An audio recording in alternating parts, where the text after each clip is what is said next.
Welcome to Union Canal Elementary School, located in Cornwall, Lebanon, 400 Narrows Drive, Lebanon, PA, 17046.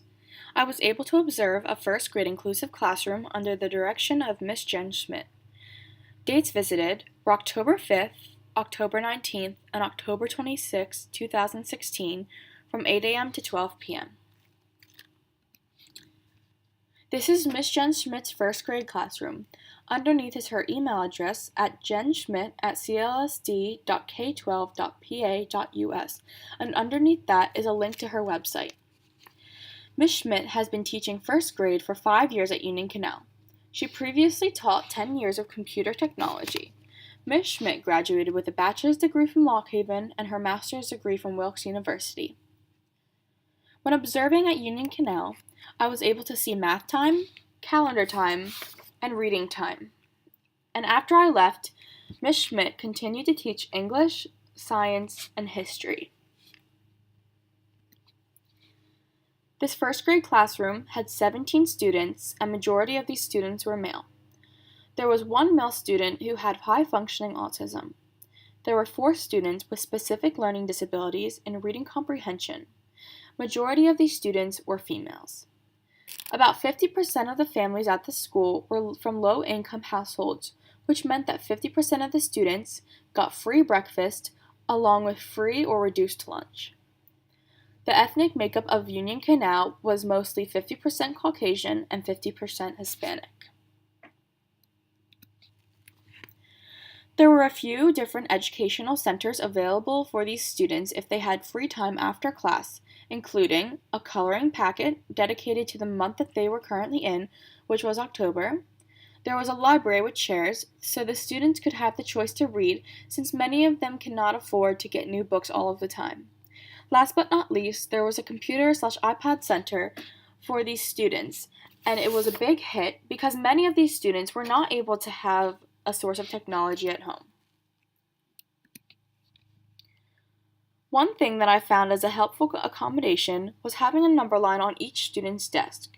Not only did this have a number line, but it had many other helpful tools, along with the ABCs, colors, shapes, examples of uppercase and lowercase letters, the months of the year, and their full names. Another technique that these students used to help them concentrate was putting up a privacy folder when doing work. I did this as well when I was an elementary student to keep me focused.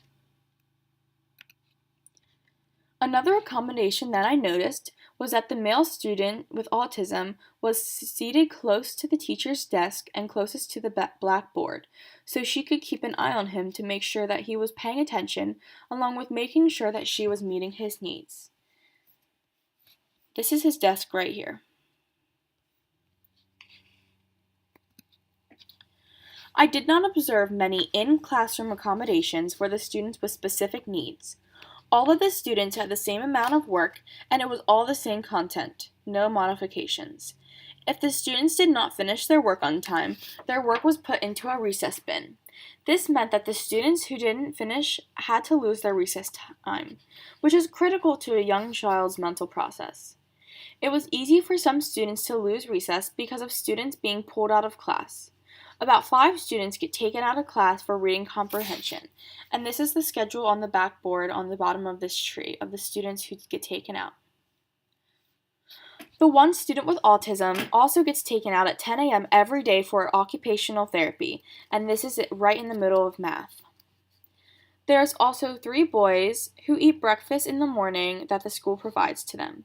They eat during their morning work time, but they still get the same amount of time to do their morning work as the other students, so they usually do not finish. Another helpful tool that is available for these students are charts on the back wall that have words that rhyme on them. These students have access to these charts at any time. They do a lot with rhyming, so this is a very helpful tool to them. When I was observing at Union Canal, they were picking sight words and matching words to them that rhymed, and this chart on the back wall was very helpful to them. One of the accommodations that I observed from my pre-K placement was this quiet box. This box was accessible at any time if the students needed to take a break from the other students and be in an enclosed area by themselves. The teacher from my first grade class can consider using this center for her students with autism when he gets frustrated or overwhelmed by all the activity going on in that classroom.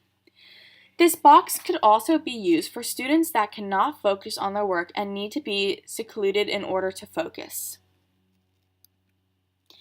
This is a weighted vest for a little girl with autism that I observed at my pre-K placement. She has a hard time staying still when it is carpet time, so this vest is accessible for her so she would not move around as much during carpet time and create disruptions for the other students. The first grade class that I observed also had carpet time. These students are at the age that they can control themselves a little bit better, so this vest could be useful to Miss Schmidt if she ever has to teach a student with a shorter attention span who has trouble staying still. The students with autism get to have a lot of one-on-one time with the teachers. When the teachers have projects for these students, they usually take the students into groups of threes. Since there are 3 students with autism in this classroom, they are able to go last so they can have individual time with their teachers.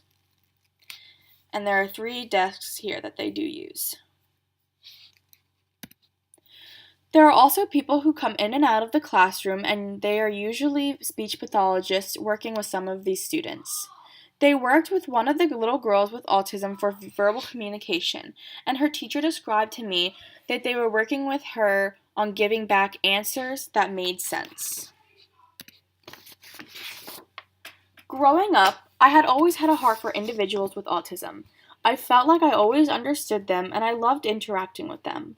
I have a cousin who has Down syndrome, and I have always had a special place for him in my heart. There is also a boy who I grew up with in church that has autism. I love being around him, and I love talking with him, even though it is hard for him to be social.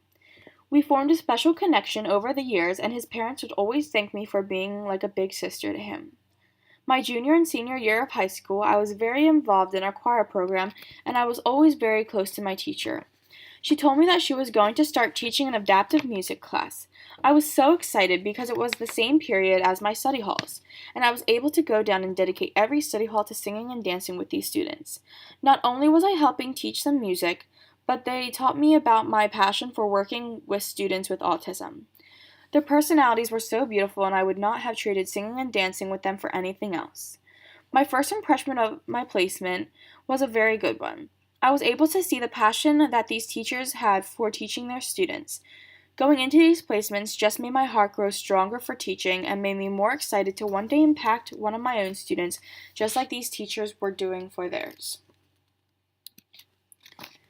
Going into these placements, I saw many ways that teachers develop lesson plans to help guide their students into growing up to be successful and mature. I love some of the things that I saw in the field, but I also observed some things that I questioned. I think that it is crucial to be a patient adult if you want to be an early childhood teacher. That being said, children should not be punished for being children. There needs to be a fine line between letting students act like children and teaching them to be mature at the same time. I also learned that as a teacher in an inclusive setting, you need to go with the flow, as Ms. Schmidt explained. I believe that there are pros and cons to inclusive classrooms. Some pros are that if a student is placed in an inclusive classroom, they may feel encouraged to be more social with their peers. They also may feel more included and welcomed into that classroom. These students may even create more of a drive to learn. Some cons are that if a student is struggling to fit in an inclusive classroom, then they should be put into special support classes. Not to say that they are anything less than the other students, but to simply help them develop the skills that they need to acquire in order to one day work up to being in a regular inclusive classroom. There's also less of a chance that these students become stressed or embarrassed because of not understanding a topic that all the other students already understand. I think inclusive classrooms and special support classrooms are both wonderful to a student but I believe that it is the parents' and students' choice of whether or not they want to be in either classroom. Some things that I saw that I would most definitely include in my classroom in the future was the quiet box. I like the quiet box because I think it is important for students to be able to advocate for themselves if they need their own mental break area. I also like the idea of the weighted vest because it may be helpful to future students with their focus. And these are my documentations of Union Canal Elementary and Steps to Success. Thank you.